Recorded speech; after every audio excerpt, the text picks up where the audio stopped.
You know how sometimes we come across a drawing or a cartoon of ancient Greece or Rome, and you have to play a game where you find the person speaking on their mobile phone or using a television set? Well, these things are called anachronisms. They're things that belong to a different time. The word comes from the god Chronos, the god of time, and the prefix a, which means not. So not time, or belonging to a different time. Now in the visual art, it's very easy to spot them, but in music it's hard to spot them and also hard to find them because there aren't many.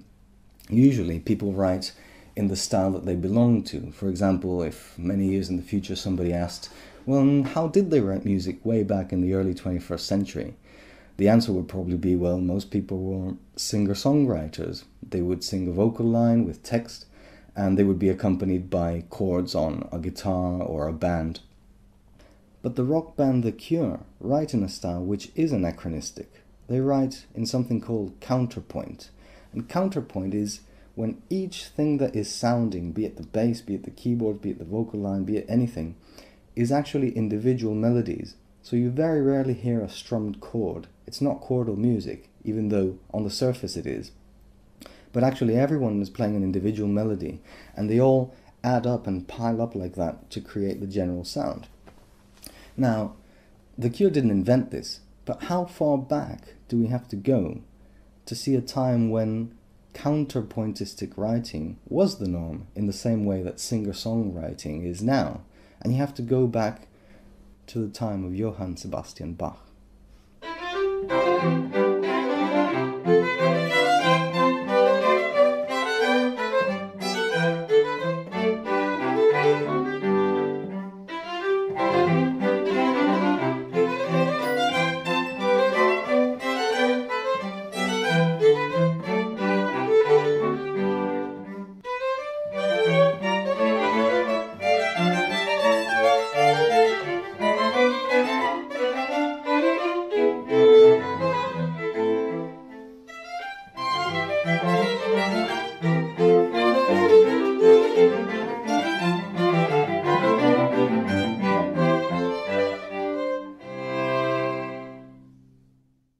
So normally this piece is played by an orchestra, but we've reduced it to the bare minimum of 4 lines of counterpoint.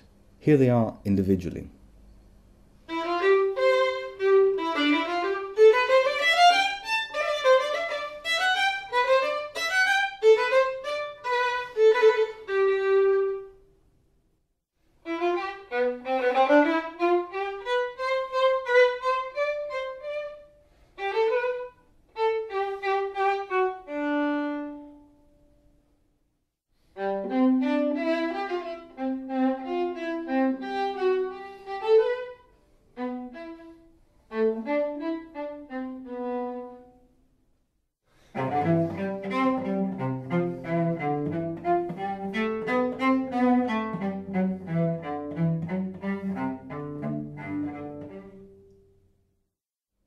And the way Bach has put this music together is he started off with the first violin on its own, and then making all the other instruments join in, starting at exactly the same time, with their melodies together. Let's have another listen.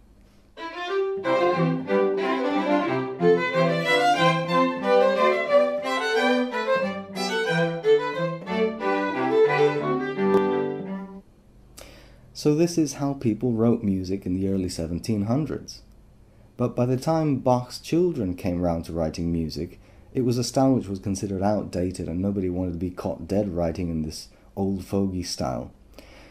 There was one special kind of counterpoint which did survive, and a handful of composers in the intervening 250 years have written in that particular kind of counterpoint called fugue or fugato, from the Italian fuggire, which means to escape. Mozart did it, Brahms did it, even Piazzolla, the tango composer, did it. So the way fugue or fugato works is you start off with one instrument playing the theme, and it can be accompanied or it can be on its own. And when the first instrument is done playing its theme, the second instrument, which has been standing by, comes in and starts playing the theme, at which point the first instrument escapes or fuggi into secondary material. And this process is repeated every time a new instrument comes in. So very quickly you build up layers and the texture becomes very thick.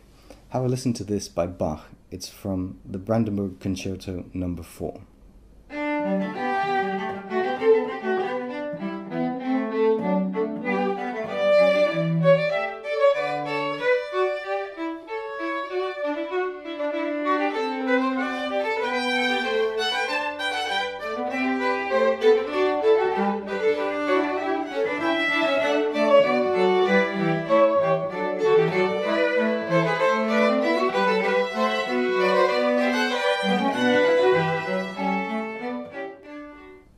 And that's the kind of counterpoint that's been kept alive by Mozart, Brahms, but always only used for very specific reasons, like in a requiem, for example, in something that the music actually calls for that specific type of writing.